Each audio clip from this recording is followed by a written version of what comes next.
It's interesting to see the range. You've got everybody from people who they never had a third level qualification. They've learned through the school of life and they've been operating very successfully in business for maybe 20 years, and yet they feel like they've been flying by the seat of their pants.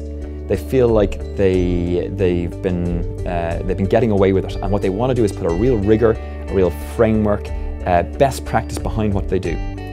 That's one kind of person. Another kind of person, for them, is a career change moment.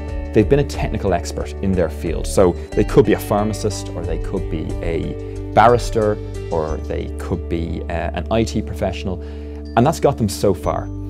But it's the classic challenge of they've been a technical expert and suddenly they're being asked to lead teams of people.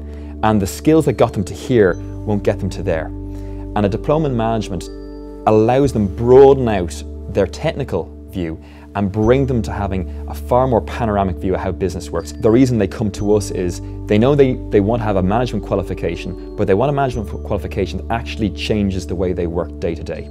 It's about putting what they do with us directly into practice the next day back in the day job. The way the program's structured, it looks also at two things. It looks at the hard skills, but it also looks at the soft skills. So it will give them the techniques and tools they need in areas like finance. So they'll learn about balance sheets, they'll learn about cash flow, about ratio analysis. It will dispel any fears they might have about a hard subject like finance.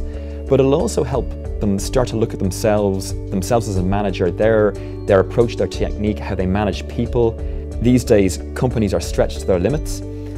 We have fewer resources. People are being asked to work double jobs. People are expected to deliver an awful lot more with far fewer resources. And that's where management comes in. They often come into the diploma seeing marketing is one thing, strategy is one thing, finance is one thing, and so on. So different parts of the business, but almost in these silos.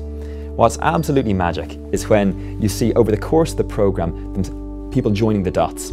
So you're standing there talking to them in an organizational behavior class, and they're pulling in the material from the strategy class or from the HR class, and they're mixing it all together, because in the real world, that's how management works. It isn't these different silos. It's about pulling it all together and analyzing things in a holistic way to come to really good conclusions, to make really strong decisions. For each of the core subjects, so everything from strategy to finance to marketing, the participants will do a series of classes, the formal classes if you like, where they'll be talking to the faculty experts. But we also make sure that we bring in a mix of guest speakers throughout the year, the people who've been there and done that. So it's lovely hearing and going through a number of classes in strategic HR.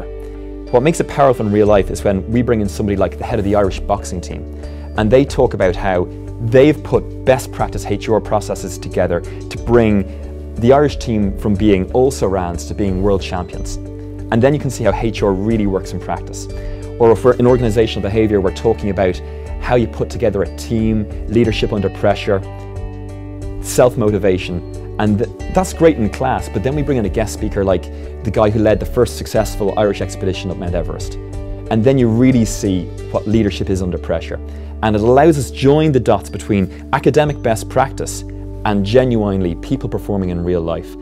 And the diploma in management joins those dots for people. So you see, here's the best practice. Now, how does it work in practice?